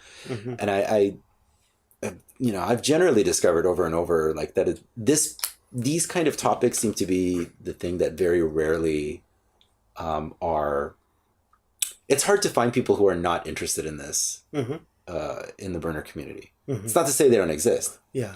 But for sure, it's like it's a common thing that's on people's minds. It seems to be a thing that attracts people to either the community or Burning Man itself or to the playa. There's a sense of reaching for something. Something in the beyond, and they're not quite sure what it is, and not quite sure how far or how deep we can go yet. But that's the dance that's happening constantly. Yeah, well, but that's again kind of it's interesting because that's again, and here I'm thinking about a Buddhist philosopher named David Loy, who writes. He has a book called A Buddhist History of the West, and it speaks from a number of different.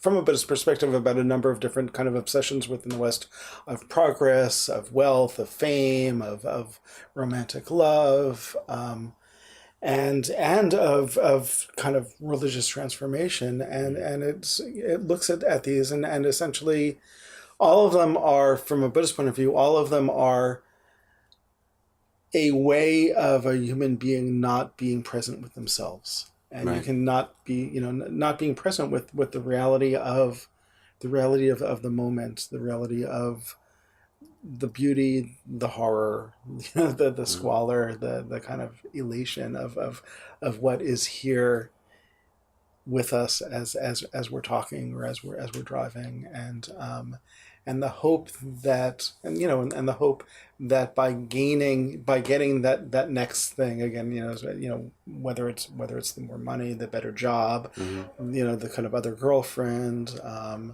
the kind of deeper DMT experience, that somehow things will be set aright, and they never are. I mean, for Buddhism, and this again comes back to kind of sort of some basic Buddhist doctrine and understanding, that what the Buddha sat on the tree and became enlightened. And what he discovered ultimately was that the question was wrong. And this is kind of that stereotype, if you will, of Buddhism, the no mind. But essentially, what the Buddha discovered is that by looking for the truth, he was not finding the truth. It was when he stopped. It's when he stopped looking, and it's not just kind of. It's an intelligent and conscious and deliberate stop looking. It's a stopping looking that has understanding within it. It's not an ignorant or childish or naive, but once he realized that by being obsessed with the thought that there has to be some kind of solution to the problems of life. Once he understood that there is no solution to the problems of life in a way that was really deliberate, that was when he became enlightened, according to kind of so yeah, it's a way of kind of, if you will, within the Burning Man community as you described it.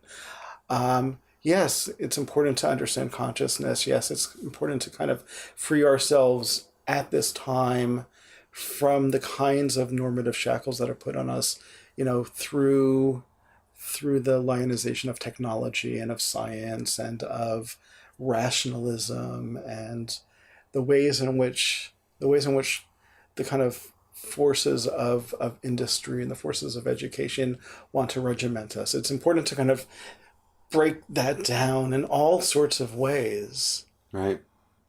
But it's also important to realize that nothing is going to be put back in its place. Yeah. Yeah. And when nothing is put back in its place, it's up to you to still be engaged in your life. Right. And creative in some way. And as we started out by your saying that you create portraits of people. And everybody has and that's again one of the beautiful things I discovered as part of my whole Burning Man journey early on was the relinquishment of a valuing of the virtuoso, of virtuosity, of the belief, and this was through Technomania Circus, which I don't know if you've heard of Technomania. I have not, no. So Technomania Circus was it was a circus here in San Diego that was, I don't know if it first started up at Burning Man, but it kind of was in the 90s. It was a circus that had a lot of burner presence, and was a kind of in the first, it was before when it was just the San Diego DCOM, there was always Technomania shows. I mean, back when it was in places other than the like the first and second and third San Diego DCOMs and things like that. Anyway, so my first time going to Technomania, it was just this mind-blowing experience, because it was people who really had beautiful talents, whether as a trapeze artist or as a comic or doing the role of Bola, a number of different, but weren't really, they had beautiful talents, and they were silly, and they weren't necessarily concerned with doing it that well. Right. or really impressing. Yeah, It was like, we're here to have fun. Yeah. And it was at the same time that, you could go to see Cirque du Soleil, and you could Cirque du Soleil, they were amazingly proficient, and it was soulless. Mm-hmm. And Technomania, everybody, I don't know if you know Ian and Bridget, Ian Gunn, Bridget Roundtree, and Animal Cracker Conspiracy. So they were part of Technomania back then. Mm-hmm. And then we started another circus. I ended up joining that circus, and then we ended up starting Zirkubu together, mm-hmm. Which was another kind of circus around here. But sort of seeing them, and just there was so much more joy in entertainment, life, love in this kind of really kind of strange dance with irons, or kind of like this janky dragon puppet, or than you would see on the Cirque du Soleil stage. And I think that again is part of the Burning Man ethos, but mm-hmm. also kind of that in its own way, that relinquishing of the desire for enlightenment, perfection, right. The ideal kind of, we're here, let's have a fucking good time, as you said. The thing that you saw as being characteristic of burners is that they like to play no matter what age, right? And so right. Kind of coming back to that. No, that is absolutely a beautiful thing. It's going to be I just wanted to sort of like ask this last question, which is I asked the same question of Brian Baker. He's a Episcopal priest whose sermons on Burning Man had gone viral. It's definitely something to check out. I wonder today in 2018, especially among our extended community, there are a lot of people who it seems are kind of like picking things up from a buffet line of like different belief systems. Like it's a little bit of Christianity, a little bit of Buddhism, a little bit of Hinduism, What do you make of that? What is your opinion of that trend, of that way of exploring spirituality? I have no problem with it. Mm-hmm. None at all. I think that, peoples have always borrowed from other peoples, and we have so much more information available to us, and so much more, freedom to be self-determining around our own belief systems and our own ethical systems, that it makes sense. It makes sense that it's like that, and it seems right that it's like that. Whenever I kind of read somebody who kind of sort of tries to kind of disparage the youth today, of course this has been going on for 30 years, so the youth today being youth today from 30 years ago now being older than me, these millennials. These millennials, they're the worst. But when I sort of see people disparaging because somehow they're diluting the purity of something, it really kind of is like fucker. It's like asshole. It's just ideals of purity don't work well for me, and I think so that's my answer is that I don't really think that there is. We live in a world, and I could speak about this for another hour, so I'm not going to. But we live in a world of infinite information, and the fact that people receive the information that they receive and use it in the way they use it is this kind of actually circles around to what I was saying at the very beginning, of different scopes. So there's physical information for us to maneuver through the world with our bodies. There's emotional information for us to maneuver through the world with our emotional sensors and receptors and there's psychic and spiritual information, and it's not as hard as this microphone in front of me or this glass of water, right? In terms of kind of how it impacts me. But I have this glass in front of me, and it looks like a glass, and I know I can pick it up. Right. But there's a kitty cat walking right over there, and that kitty cat has totally different information, or probably doesn't even see it, because why would the cat see this at all? It's here as potential information for her or him, her. But it's not, and so I think that again we have to, going back to that idea of consciousness or the openness of, we have to be willing to accept that there is conscious information that we're able to receive, given where we're coming from in our ways, given our training, our backgrounds, our proclivities, our karma, and if somebody kind of through that is given this buffet of Sufi stuff and Christian stuff and Buddhist stuff, and somehow they're pulling out that information, and let them. Yeah. Just because I can't see the world in that way doesn't mean they shouldn't see the world in that way. That's interesting. Yeah. I see that. That's beautifully said. I think when I asked Brian that question, he agrees that there's generally like, whatever connection you have to God, like that's have at it.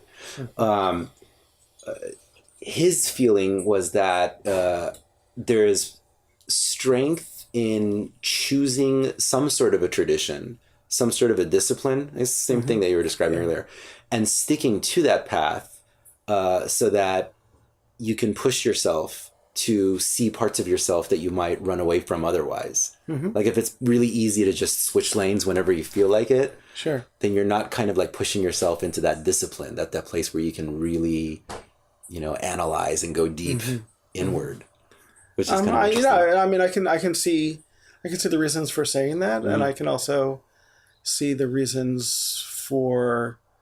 I can see the reasons for saying that. I can't see the reasons for actually, again, trying to in some way insist upon it or enforce it. Right. I mean, for me, I would think about sort of relationships. I mean, because I think relationships are for me far more important, romantic relationships than membership in a religion. And there are people who kind of change partners quickly. It's like we had a fight yesterday. Fuck you. I'm out of here. And then you sort of turn. Oh, you're so beautiful. I'm going to love you forever until you have your next fight. And at some point you would hope that person would, it requires a certain amount of self-reflection, but you hope somebody maybe, or maybe not, kind of follows the same pattern enough that eventually they say, okay, I'm going to sit with this one. I'm going to stick with this person, and I'm going to actually get through the first fights,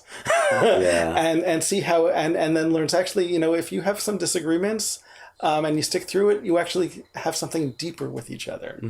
And if you stick through a year together, and you start moving a little towards her. I'm being heteronormative here, but you move a little towards her, and she moves a little bit towards you.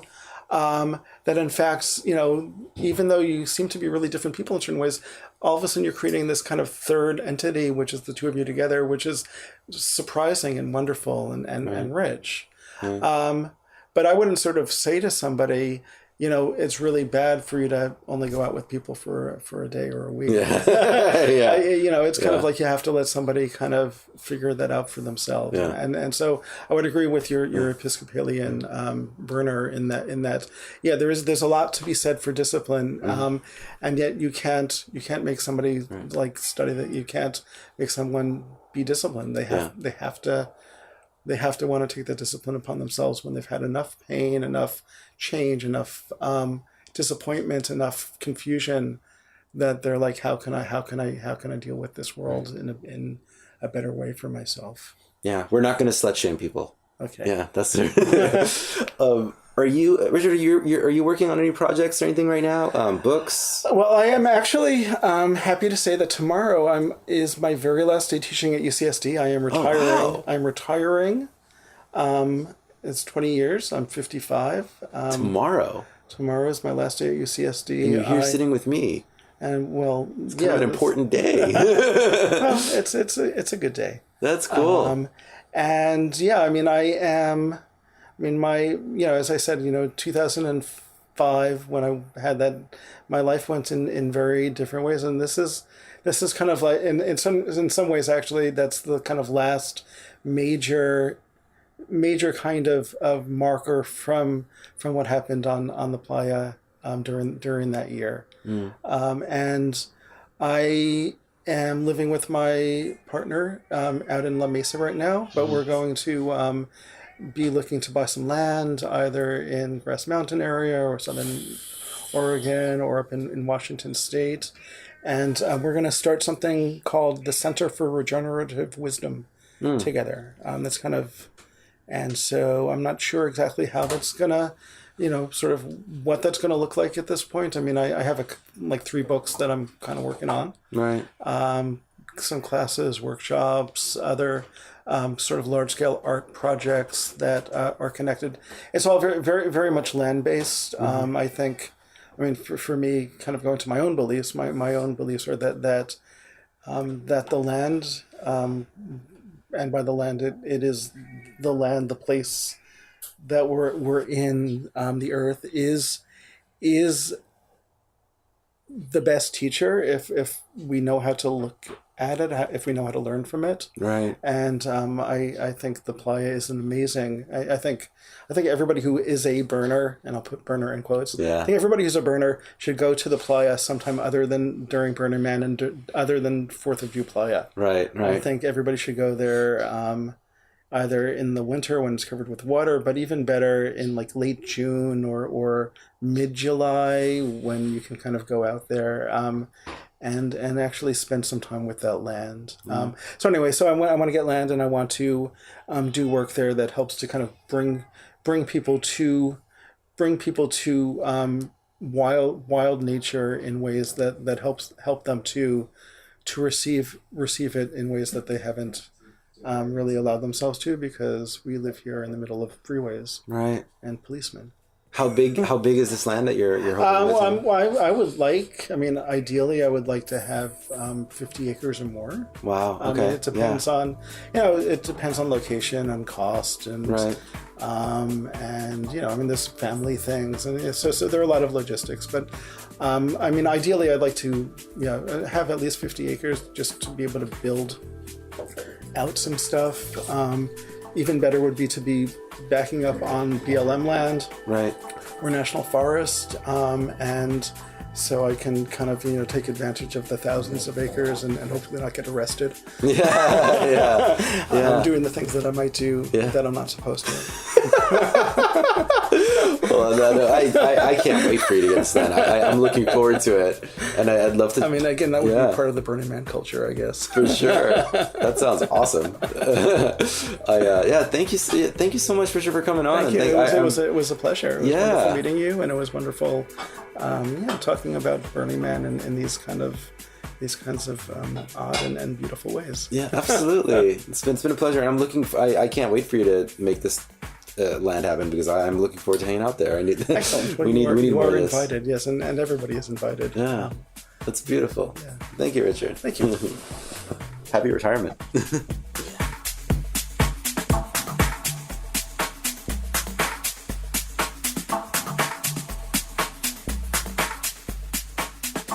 You are now listening to the sounds of DJ Adam Davis. Adam is one half of Another Monkey, along with violinist Alex Turner. This set was recorded at Bubbles and Bass on the Esplanade on Tuesday. It was a sunrise. Man, we've been getting a lot of sunrise sets. Adam apparently raced from one end of the playa to the other end in order to make it there in time for his set, and just absolutely rocked it. And then I guess after it was done, he was informed that he was actually 2 hours early. So does that make it a sunrise set by default? I don't know. Check out more from these guys. There's really a lot of great music over at their SoundCloud. That's soundcloud.com/another-monkey. Another Monkey, really, really great set. Please give us a like on Facebook and join the Facebook group and leave us a review on iTunes like you guys have been doing. I love you for that. All these links are over at burnerpodcast.com. You can connect with me on all these social medias at Mr. Arash. That's MRARASH. The episode that you just listened to right now was produced by Jenny Legend. She has perhaps one of the coolest playa names I've ever heard. Imagine introducing yourself as, hello, I am Legend. Boom. Burner Podcast is produced by Rebel Dharma. Our associate producer is Tori Massey, along with network music editor Navjit Sarna. New shows are released on the first and third Wednesdays of the month. Usually, sometimes it's on Burner time, as we've been pointed out. It is available on all the podcast platforms. There's just a lot of them. I've stopped listing all of them, but I like Stitcher. Stitcher's my favorite. Our opening theme music, America's Horse with No Name Remix, is produced by Joman. Check out his music over at soundcloud.com/DJ Joman. We love you guys. We love you commenters. We love you listeners. Until next time, love and light and all that other crap. Take us out, Adam Davis.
little bit of joy.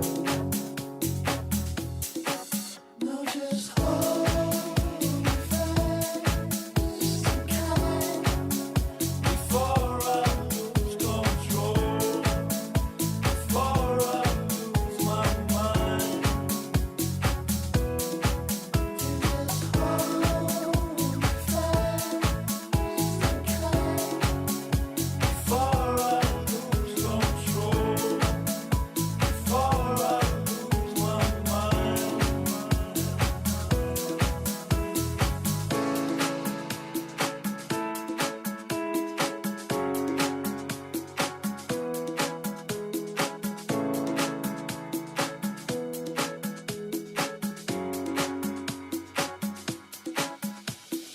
I'm not myself these days, you know.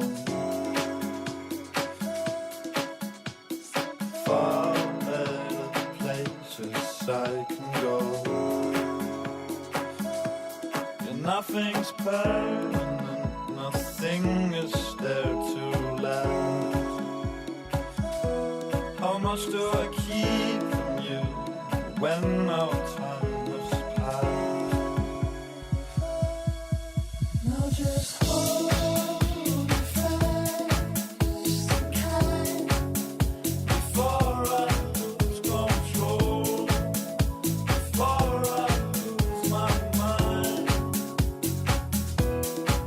Just hold me fast and kind before I lose control,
touch my soul. You're nothing like I've seen in paradise, or starry skies and low.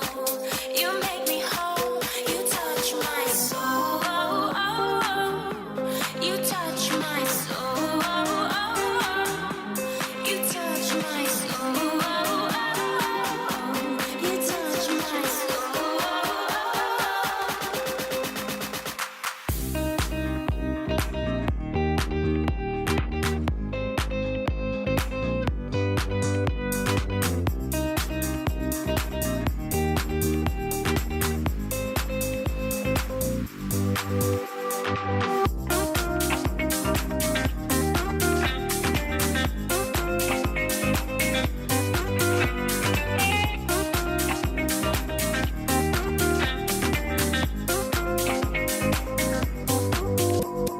Summer nights never ending. If it were up to us, if we were gods under Van Gogh skies, our story comes alive as we become the only ones.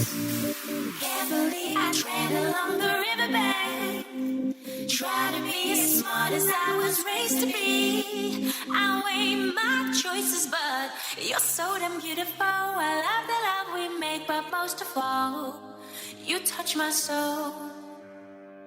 You're nothing like I've seen in paradise, or starry skies. I know you make me whole.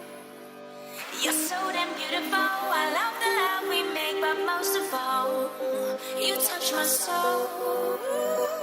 You're nothing like I've seen in paradise, or starry skies. I know you make me whole. You touch my soul. You touch my soul. You touch my soul.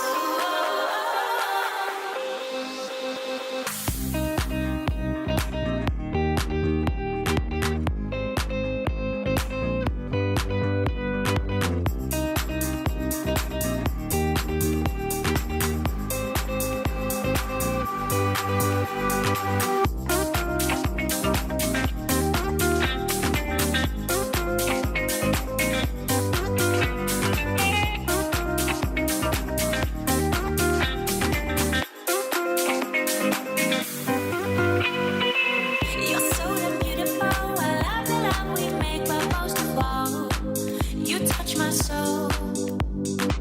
You're nothing like I've seen in paradise, or starry skies. I know you make me whole. You touch my soul.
Vision of a disco in the sky. I saw angels and saints dancing together. Like a mystical dream, it clouded my mind, but I remembered to move. I remembered that groove. I remembered the thump of the bass and the pump of the kick, because my heart was almost out my body and I felt free. I felt joy. I felt things things I never thought I'd feel before. It was deep, it was soulful, it was techno, it was disco, a kaleidoscope of sounds. It was truly underground. It was an essential mix in the clouds where we could dance and sing out loud, and everybody loved everybody else. There was no hurt, there was no sorrow, there was no pain. And like children we danced and we laughed and we played without a care in the world, without a flicker of despair. It was all about house music. It was that thing that we shared, a tribal feast of rhythm, a ceremony of sound. In my mind, I must have went to house heaven because nothing's that time. Fly you, love, love. I wanna fly you, love, love. I wanna fly you, love, love. I wanna fly you, love, love. I wanna fly you, love, love. I wanna fly you, love, love. I wanna fly you, love, love. I wanna fly you, love, love. I wanna fly. It was deep, it was soulful, it was techno, it was disco, a kaleidoscope of sounds. It was truly underground. It was an essential mix in the clouds where we could dance and sing out loud, and everybody loved everybody else. There was no hurt, there was no sorrow, there was no pain. And like children we danced and we laughed and we played without a care in the world, without a flicker of despair. It was all about house music. It was that thing that we shared. I wanna fly you, love, love. I wanna fly you, love, love. I wanna fly you, love, love. I wanna fly you, love, love. I wanna fly you, love, love. I wanna fly you, love, love. I wanna fly you, love, love. I wanna fly you, love, love. I wanna fly you to the moon. Fly against the wind, I will find the simple things that make me high, that make my heart sing.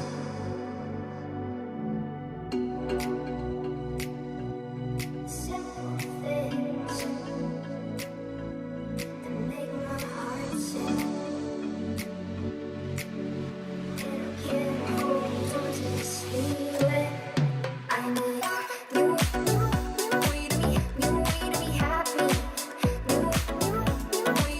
New way to smile. All that you live for, in who you are, you'll find a new way to be happy if you take it to the stars. New way to be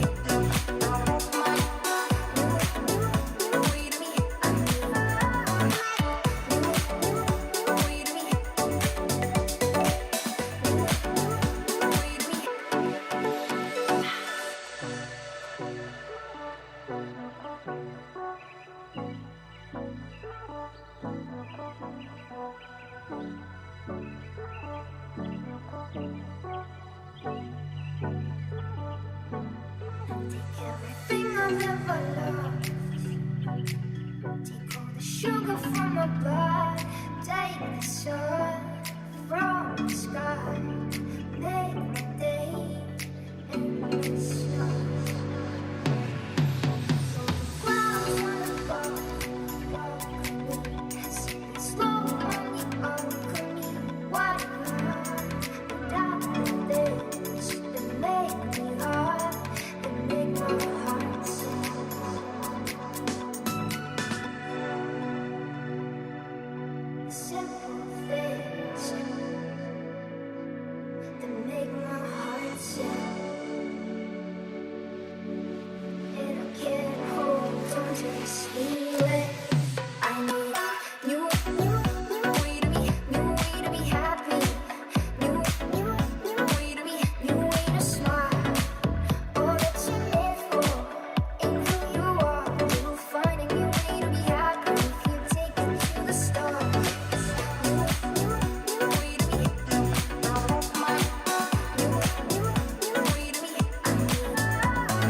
All you gotta do is make it hot, and then you know you got my body locked. If you get it right the first time, then you know you got it. Anytime you want it, babe. All you gotta do is make it hot, and then you know you got my body, got my body, got my body, got my body, got my body, got my body, got my body, got my body.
burnerpodcast.com.